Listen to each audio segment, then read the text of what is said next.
नमस्कार दोस्तों, स्वागत है आपका। आपके साथ मैं हूं आशिमा त्यागी। दोस्तों, आज का जो वीडियो है बेहद महत्वपूर्ण है। क्यों है वो मैं आपको बताती हूँ। भारत के सबसे ऊंचे और कठोर इलाकों में बसा लद्दाख आज एक बार फिर से आग की तरह जल रहा है। लेकिन यह आग किसी हथियार या हिंसा की नहीं है, बल्कि अधिकारों और सम्मान की लड़ाई है। दोस्तों, वो लद्दाख जिसने देश के लिए सीमा पर अपनी हर पीढ़ी की कुर्बानियां दी, आज उसी देश में खुद को ठगा हुआ महसूस कर रहा है। वो लद्दाख। और सबसे चौंकाने वाली बात तो यह है कि इस बार सत्ता ने उस आवाज को दबाने के लिए वही रास्ता चुना है जो हर तानाशाही अपनाती है। गिरफ्तार करो, डराओ और चुप कराओ। जी हां, हम बात कर रहे हैं सोनम वांगचुक की।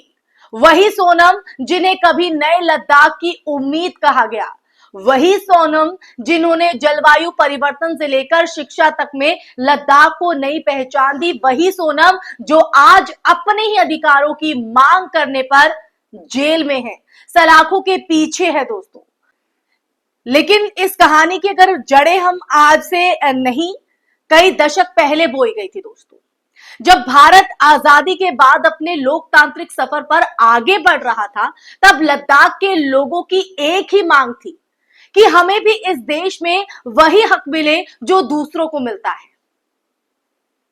शिक्षा, रोजगार, जमीन, राजनीतिक प्रतिनिधित्व में भी हमें वही दर्जा मिले जो हमारे अस्तित्व के लिए जरूरी हो जाता है।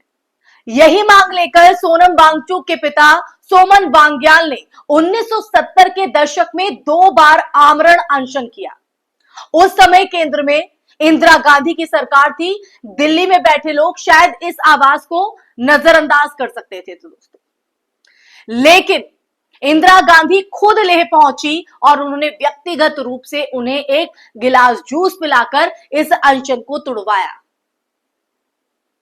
जो सोनम वांगचुक के पिता ने रखा। वो तस्वीर आज भी लद्दाख के इतिहास में एक प्रतीक के तौर पर दर्ज है, जो आप अपने स्क्रीन पर भी देख रहे हैं। एक तरफ जनता का संघर्ष और दूसरी तरफ सत्ता की संवेदनशीलता। अब आपको स्क्रीन पर यह बड़ी तस्वीर भी दिखाते हैं इंदिरा गांधी की, जब उन्होंने ये अनशन तुड़वाया। अब जरा 2025 के भारत की तस्वीर भी देखिए। दोस्तों, वही लद्दाख मांगे, लेकिन अब जवाब में न संवेदनशीलता है, न लोकतांत्रिक संवाद है, बल्कि सिर्फ दमन और गिरफ्तारी है। सोनम वांगचुक जैसे शांति प्रिय और अहिंसक आंदोलनकारी को केवल इसलिए गिरफ्तार कर लिया गया क्योंकि उन्होंने आदिवासी दर्जे, पर्यावरण सुरक्षा और संवैधानिक गारंटी की बात की।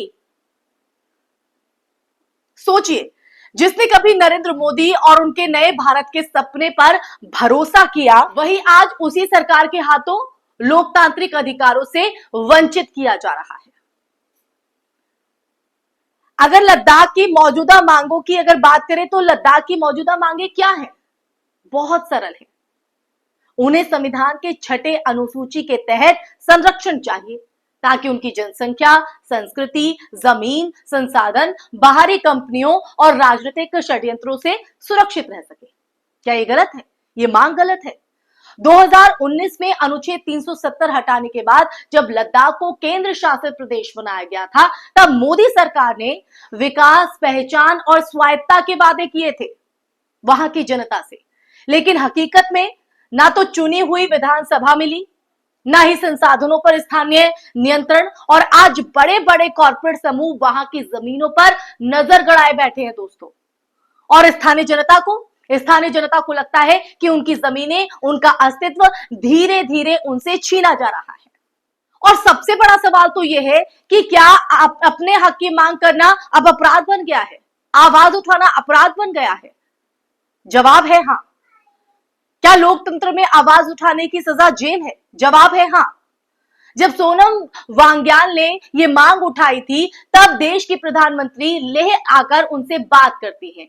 आज उनके बेटे के शांतिपूर्ण प्रदर्शन पर सरकार का जवाब है गिरफ्तारी, चुप्पी। ये फर्क सिर्फ सत्ता के स्वभाव का नहीं है, बल्कि लोकतंत्र के पतन का भी संकेत है। इसलिए देश लाइव ऐसे मुद्दे उठाता है जब लोकतंत्र को खतरा होता है तो दिल दुखता है। लद्दाख की लड़ाई सिर्फ लद्दाख की नहीं है दोस्तों, ये लड़ाई उस हर नागरिक की है जो अपने अधिकारों के लिए खड़ा होना चाहता है। आज अगर लद्दाख चुप कराया गया तो कल बस्तर, झारखंड, पूर्वोत्तर और फिर पूरा भारत इसी रास्ते पर चलेगा। ये लड़ाई सिर्फ एक एसटी दर्जे या भूमि अधिकार की नहीं है दोस्तों, ये लड़ाई इस सवाल की भी है कि क्या भारत का लोकतंत्र अब भी जनता की आवाज सुनता है या सिर्फ सत्ता के आदेशों पर चलता है। विडंबना देखिए, जिन सोनम वांगचुक को कभी प्रधानमंत्री के नए भारत का चेहरा कहा गया, आज वही मोदी सरकार के लिए खतरा बन गए हैं। लेकिन यह सत्ता की विफलता है दोस्तों, सोनम की नहीं। अगर एक शांति प्रिय शिक्षक और पर्यावरणवादी भी सरकार को डराने लगे तो समझ लीजिए कि लोकतंत्र की जड़ें कितनी कमजोर हो चुकी है, कितनी खोखली हो चुकी है। वो लोकतंत्र जो हमारे देश की पहचान है। इस पूरी लड़ाई में इतिहास हमें एक सबक देता है दोस्तों। इंदिरा गांधी जैसे नेता जब विरोध सुनते थे तो संवाद का रास्ता चुनते थे, बातचीत का रास्ता। आज के नेता विरोध चुनते हैं तो जेल और एजेंसियों का रास्ता चुनते हैं। लेकिन इतिहास यह भी सिखाता है दोस्तों कि जब जब सत्ता ने आवाजों को कुचलने की कोशिश की, तब तब वही आवाजें और बुलंद होकर लौटी। तो आप समझ लीजिए, लद्दाख की बर्फीली वादियों में इस वक्त सिर्फ ठंडी हवाएं नहीं चल रही हैं, वहां गूंज रही है एक आवाज। और आज की इस चर्चा में हमें यही आपको बताना है, देश लाइव आपको यही बताना चाहता है कि वो कह रहे हैं हमें हमारा हक दो। ये आवाज एक आदमी की नहीं है, एक पूरी पीढ़ी की है। और अगर लोकतंत्र को बचाना है तो इस आवाज को बुलंद करना होगा, सुना ही नहीं समझना भी होगा। सोनम वांग्याल के समय इंदिरा गांधी ने संवाद का रास्ता चुना था और लद्दाख के लोगों का भरोसा जीता था। आज वक्त फिर वही खड़ा है। क्या नरेंद्र मोदी भी वही रास्ता चुनेंगे या इतिहास में उनका नाम उस नेता के तौर पर लिखा जाएगा जिसने अपने ही नागरिकों की आवाज को जेल में बंद कर दिया? तो दोस्तों, फैसला सिर्फ सत्ता का नहीं है, देश के हर नागरिक का भी है। क्योंकि लद्दाख की लड़ाई आज सिर्फ लद्दाख की नहीं, ये भारत के लोकतंत्र की आत्मा की भी लड़ाई है। तो समझना आपको है। इसी के साथ इस चर्चा में मैं यही विराम लगाऊंगी। ये चर्चा आपको कैसी लगी? इस चर्चा को सुनने के बाद, लद्दाख की तस्वीर को देखने के बाद आपके जहन में क्या चल रहा है, वो विचार और इस वीडियो को लेकर आप क्या कमेंट करना चाहेंगे, कमेंट बॉक्स में कमेंट करके जरूर बताइएगा दोस्तों। और इस वीडियो को ज्यादा से ज्यादा शेयर भी कीजिएगा ताकि ये सच हर व्यक्ति, देश के हर नागरिक तक पहुंच सके।